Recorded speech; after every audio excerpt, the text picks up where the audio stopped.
राधे राधे। तो आइए जानते हैं किलक स्तोत्र के बारे में। किलक स्तोत्र का पाठ दुर्गा सप्तशती के अंतर्गत किया जाता है। इस स्तोत्र का पाठ अनिवार्य रूप से दुर्गा कवच और अर्गला स्तोत्र के बाद किया जाता है। इस स्तोत्र में जो पहला मंत्र है उसका अगर 31 बार आप प्रतिदिन जाप करेंगे तो निश्चय रूप से आपको मन की शांति प्राप्त होती है। तो इस किलक स्तोत्र का विवरण जो है आगे वो मैं बताती हूँ।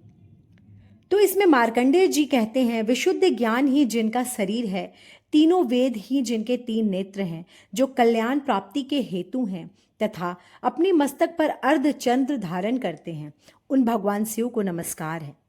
मंत्रों का जो अभिकीलक है अर्थात मंत्रों की सिद्धि में विघ्न उपस्थित करने वाले शाप रूपी कीलक का निवारण करने वाला है, उस सप्तशती स्रोत को संपूर्ण रूप से जानना चाहिए।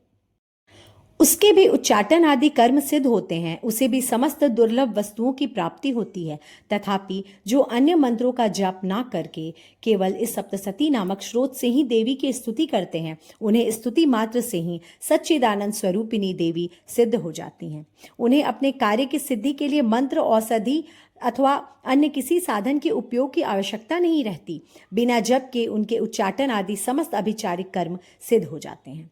इतना ही नहीं, उनकी संपूर्ण अभिष्ट वस्तुएं भी सिद्ध होती हैं। लोगों के मन में यह शंका थी कि जब केवल सप्तशती की उपासना से भी समान रूप से अथवा सप्तशती को छोड़कर भी अन्य मंत्रों की उपासना से भी समान रूप से सब कार्य सिद्ध होते हैं, तो अब इनमें श्रेष्ठ कौन सा होगा।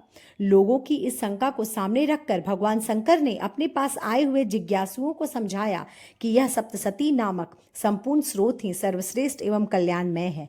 तदंतर भगवती चंडिका के सप्तशती नामक स्रोत को भगवान महादेव जी ने गुप्त कर दिया। सप्तशती के पाठ से जो पुण्य प्राप्त होता है उसकी कभी समाप्ति नहीं होती, किंतु अन्य मंत्रों के जप जन्य पुण्य की समाप्ति हो जाती है। अतः भगवान शिव ने अन्य मंत्रों की अपेक्षा जो सप्तशती की ही श्रेष्ठता का निर्णय किया, उसे जानना चाहिए। अन्य मंत्रों का जप करने वाला पुरुष भी यदि सप्तशती के स्रोत और जप का अनुष्ठान कर ले तो वह भी पूर्ण रूप से ही कल्याण का भागी होता है। इतने तनिक भी संदेह नहीं होना चाहिए। जो साधक कृष्ण पक्ष की चतुर्दशी अथवा अष्टमी को एकाग्रचित होकर भगवती की सेवा में अपना सर्वे सर्वा समर्पित कर देता है, फिर उसे प्रसाद रूप से ग्रहण करता है, उसी पर भगवती प्रसन्न होती है, अन्यथा उनकी प्रसन्नता नहीं प्राप्त होती है। इस प्रकार सिद्धि के प्रतिबंधक रूप किलक के द्वारा महादेव जी ने इस स्रोत को किलित कर रखा है। जो पूर्वोक्त रीति से निष्कीलन करके इस सप्तशती स्रोत का प्रतिदिन स्पष्ट उच्चारण पूर्वक पाठ करता है, वह मनुष्य सिद्ध हो जाता है, वही देवी का पार्षद होता है और वही गंधर्व भी होता है। सर्वत्र विचरते रहने पर भी इस संसार में उसे कहीं भी भय नहीं होता। वह अब मृत्यु के वश में नहीं पड़ता तथा देह त्यागने के अंतरत मोक्ष प्राप्त कर लेता है।